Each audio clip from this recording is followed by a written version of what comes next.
ये शिवानंद तिवारी के बारे में, जो आरजेडी के वरिष्ठ नेता हैं और लालू के करीबी रहे हैं।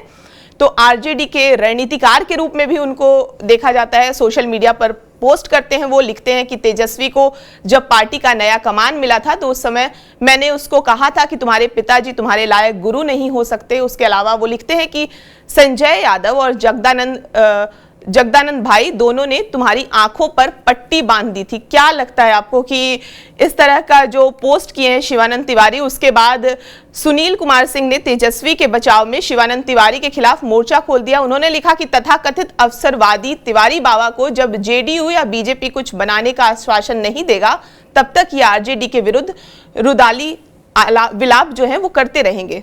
इस तरह का पोस्ट सुनील सिंह किए हैं। क्या लग रहा है आरजेडी के भीतर क्या चल रहा है? देखिए, आरजेडी के भीतर जबरदस्त गहमा गहमी है, जबरदस्त उथल पुथल है। और उथल पुथल इस बात को दर्शाता है, दरअसल आपको बता दें कि शिवानंद तिवारी जो भी लिख रहे हैं उसका बहुत इम्पैक्ट राजनीतिक रूप से नहीं पड़ेगा। दरअसल शिवानंद तिवारी कोई ओबीसी और ईबीसी समाज से आते नहीं है। शिवानंद तिवारी कोई ब्राह्मण समाज के भी नेता नहीं है। शिवानंद तिवारी विद्वान जरूर हैं, राजनीति का ज्ञान उनका बहुत तगड़ा है, लेकिन ये भी सच बात है कि अवसरवादिता में भी शिवानंद तिवारी का नाम उच्च श्रेणी में आता है। और ये मैं नहीं कह रहा हूँ, ये कई सारे उनके राजनीतिक मित्र ही कहते रहे, उन पर आरोप लगाते रहे, ये मेरे एक शब्द भी नहीं है। पर शिवानंद तिवारी के पास बिहार और देश की राजनीति का जोरदार ज्ञान है, बहुत अच्छी समझ है और राजनीति वो विरासत में पाए भी थे। उनके पिता भी बड़े समाजवादी थे, इस बात को आप जान लीजिए। ऐसे में सवाल उठता है कि अगर शिवानंद तिवारी बहुत कुछ कह रहे हैं तो उसके गहरे मायने जरूर हैं। पॉलिटिकल इंपैक्ट भले ही ना हो, लेकिन जो सुनील सिंह कह रहे हैं वो राजनीतिक अवसरवादिता की ही बात कर रहे हैं, पॉलिटिकल अपॉर्चुनिज्म की ही बात कह रहे हैं। और दरअसल सुनील सिंह यही कहना चाह रहे हैं कि ये तब तक रुदाली करते रहेंगे, तब तक रोते रहेंगे आरजेडी के खिलाफ, उसके शीर्ष नेतृत्व तेजस्वी यादव के खिलाफ, जब तक जेडीयू और भाजपा में उनको जगह ना मिल जाए। अगर आप उनके पूरे पॉलिटिकल करियर को देखेंगे, अगर आप शिवानंद तिवारी की बात करती हैं तो आपको बता सकते हैं कि किस तरीके से वो समता पार्टी, जेडीयू, फिर आरजेडी, फिर जेडीयू, फिर आरजेडी, आना जाना टू एंड फ्रो होता रहा है। मजेदार बात यह है कि लालू प्रसाद यादव के खिलाफ हाई कोर्ट में चारा घोटाले मामले में अगर कहते हैं कि कोर्ट जाने वालों में भी शिवानंद तिवारी का ही नाम आता है। तो ऐसे में सवाल उठता है, भले वो सुशील मोदी हो, रविशंकर प्रसाद हो, शिवानंद तिवारी की भी चर्चा होती है, फिर लालू प्रसाद के साथ भी चले जाते हैं, तो इनकी चर्चा, इनकी बात अक्सर होती रहती है। पार्टी में ऐसा कहा जाता है कि कई ऐसे नेता हैं जिनको बेहतर तरीके से पता है कि आरजेडी जैसी पार्टी में, जो कि पूरे तरीके से परिवारवादी है, कोई भी क्षेत्रीय दल परिवारवादी, आप जान लीजिए जेडीयू भी परिवारवादी अब नहीं होगी तो जेडीयू को बचाना मुश्किल होगा। आप देख लीजिए, आप साउथ चले जाइए, डीएमके परिवारवादी नहीं होती तो डीएमके को बचाना मुश्किल होता। आप बंगाल चले जाइए, अगर ममता बनर्जी परिवारवादी नहीं होंगी तो टीएमसी को बचाना मुश्किल होगा। तो हमें इस सच को स्वीकार करना होगा कि जितनी भी परिवारवादी पार्टियां हैं वो एक नेता, एक परिवार के करिश्मा से ही बचती हैं। इसलिए जब हम ये कहते हैं कि भाई तेजस्वी यादव लीडर हैं, ये सबको एक्सेप्टेबल है, इस पे कोई किसी को शक शुबा नहीं है, ये शिवानंद तिवारी भी एक्सेप्ट करते हैं। लेकिन तेजस्वी यादव किसको भाव दे रहे हैं, उन्होंने किस तरह का कॉटरी बनाया हुआ है, उसमें तेजस्वी माफ करिएगा शिवानंद तिवारी या बूढ़े नेताओं को कितना सुना जाता है, वो बहुत महत्वपूर्ण होता है। कल भी मैंने अपने चैट में कहा था, मैंने बताया था कि देखिए एक समय ऐसा था कि कई सारे ऐसे नेता जो कि अभी वृद्ध नेताओं की श्रेणी में चले गए हैं, चाहे ललित यादव हो, चाहे भोला यादव हो, चाहे जयप्रकाश यादव हो, इन चाहे सिद्दीकी साहब हो, ये सब लोग मिथिलांचल, सीमांचल, कोसी, इन सब जगह के टिकट डिसाइड करने में इनका बड़ा रोल होता था। अब वैसी स्थिति नहीं है।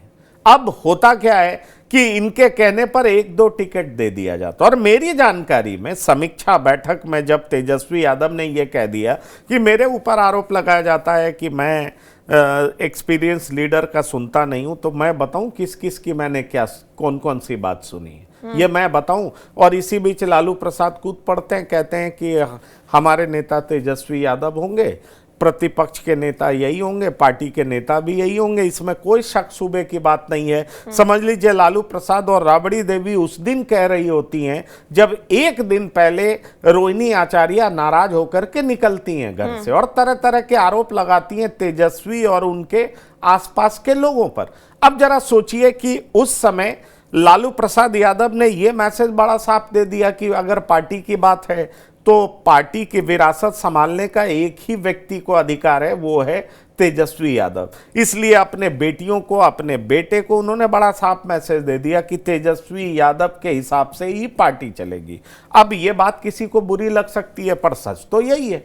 पर दूसरी बात, जब बाहर आकर के उनसे परिवार के बारे में पूछा गया तो उन्होंने कहा यह मेरा पारिवारिक मसला, हम इससे निपट लेंगे। पर कुल मिलाकर के जान लीजिए कि ऐसे कई नेता जो अब नाराजगी दिखा रहे हैं या पीछे कुछ कुछ शब्द छोड़ रहे हैं, कोई खुल करके लिख रहे हैं, तो ये बात आप जान लीजिए कि ये वो नेता हैं जो कि जिनको ये पता है कि अब तेजस्वी की टीम में उनके लिए जगह नहीं है और वो उस पार्टी में प्रासंगिकता तलाश रहे हैं। वो अपने बेटे को टिकट दिला देते हैं, अपने लोगों को 1-2 को टिकट दिला देते हैं, पर जो फ्रीडम मिलता था लालू प्रसाद के समय में, वो फ्रीडम तेजस्वी यादव के समय में नहीं मिल पा रहा है।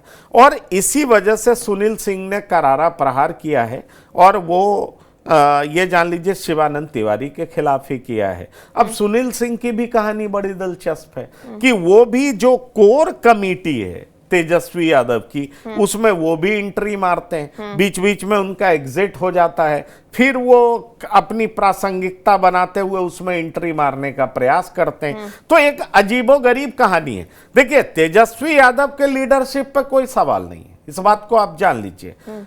तेजस्वी यादव के इर्द गिर्द जो संजय यादव हैं, रमीज हैं, ये बात आप जान लीजिए, उसके साथ शारिक हैं, नीरज हैं, इन सब लोगों की नजदीकियों पे अटैक है। और दरअसल तेजस्वी को अटैक करके ये बाकी लोग जो इस क्लोज रिंग से बाहर बैठे हैं, वो ये प्रयास कर रहे हैं कि तुम इन लोग की सुन रहे हो, तुम मेरी सुनो। इसलिए जब ऐसा अवसर आता है तो कुछ शब्दवेदी बांध छोड़ करके, कुछ बातें लिख करके एक तरीके से अटैक करने का प्रयास किया जाता है, जिससे तेजस्वी यादव अनसेटल हो और फिर इन लोगों की महत्ता बढ़े, इन लोगों की बात सुनी जाए। मैं तो यही देख पा रहा हूँ। एक बात आप ये जान लीजिए कि तेजस्वी यादव को लेकर के यही शिवानंद तिवारी चुनाव से पहले क्या लिख रहे थे, जरा ये समझिए। इसमें कोई शक नहीं कि शिवानंद तिवारी बहुत अनुभवी हैं, इसमें कोई शक नहीं कि शिवानंद तिवारी बहुत ज्ञानी है, इसमें कोई शक नहीं कि आरजेडी में शायद इक्के दुक्के लोग ऐसे होंगे जिनके पास राजनीतिक ज्ञान शिवानंद तिवारी की तरह होगा। पर शिवानंद तिवारी अपने बयान को बदलने के लिए, अपने पॉलिटिकल अपॉर्चुनिज्म के लिए जाने जाते हैं, इस बात से कौन इनकार कर सकता है। और दूसरी बड़ी बात कि वो अगर विरोध भी करते तो उसका पॉलिटिकल इंपैक्ट क्या होगा आरजेडी में, मुझे तो नहीं दिखाई देता। इनफैक्ट वृद्ध ग्रुप में भी नहीं आते। आप देख लीजिए, कल मैं कई लोगों से बात कर रहा था आरजेडी में, तो उन लोगों ने कहा कि जगतानंद सिंह नाराज भी थे तो उनकी नाराजगी मीडिया में आती थी। वो भी तो नाराज थे तेज प्रताप यादव से, उनकी नाराजगी आपने कब सुनी? जगतानंद सिंह आना बंद कर दिए थे तो क्या उन्होंने कभी मीडिया में कुछ कहा? मीडिया स्पेकुलेट करता रहा, लेकिन जब उनको जो कहना होता था सीधा लालू प्रसाद से कहते थे या उस परिवार से कहते थे। इसलिए जगतानंद सिंह की इज्जत है, वो रेस्पेक्टेबल है। लेकिन शिवानंद तिवारी कुछ और कह रहे हैं। वो कह रहे हैं कि भाई जगता बाबू और संजय यादव ने तुम्हारी आंखों पर पट्टी बांध दिया। अब सवाल यह है कि अगर वृद्ध नेता की बात करें तो जगतानंद सिंह मोस्ट ट्रस्टेड हैं, और अगर नए नेता की बात करें तो संजय यादव सबसे ज्यादा ट्रस्टेड माने जा रहे हैं। अब इन दोनों पर अटैक कर शिवानंद तिवारी क्या तेजस्वी यादव को बदल पाएंगे? मुझे इसकी संभावना बहुत कम दिखाई पड़ती।